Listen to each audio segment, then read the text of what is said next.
Hata siku moja huwezi kujua umaskini ni mbaya. Umaskini haufai. Ukitaka kujua umaskini ni mbaya, umaskini haufai, pata na tatizo, ndipo utakapojua umaskini ni mbaya na umaskini haufai. Uguliwa, mpoteze mtu yule ulikuwa unampenda, aliyekuwa na kusamini kuliko vitu vyote, kwa sababu ya pesa. Fukuzwa kazi,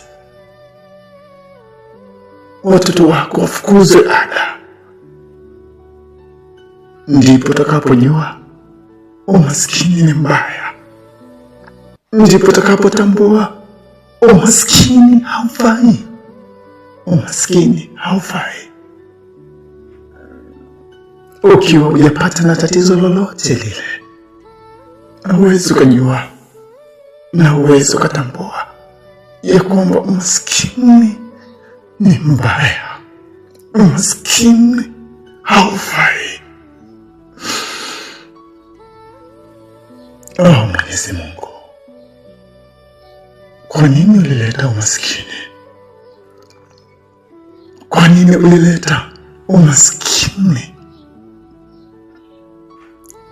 Umaskini unatutesa wanyonge. Umaskini unatunyanyasa wanyonge. Ukiwa maskini, hauwezi ukapata mke bora.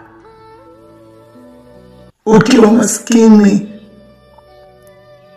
hauwezi ukatibiwa hospitali. Umaskini haufai. Umaskini haufai. Ukiwa maskini, hauwezi ukasoma.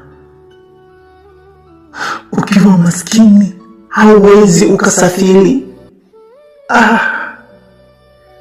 Mwenyezi Mungu, tusaidie sisi maskini, kwa sababu maskini haufai.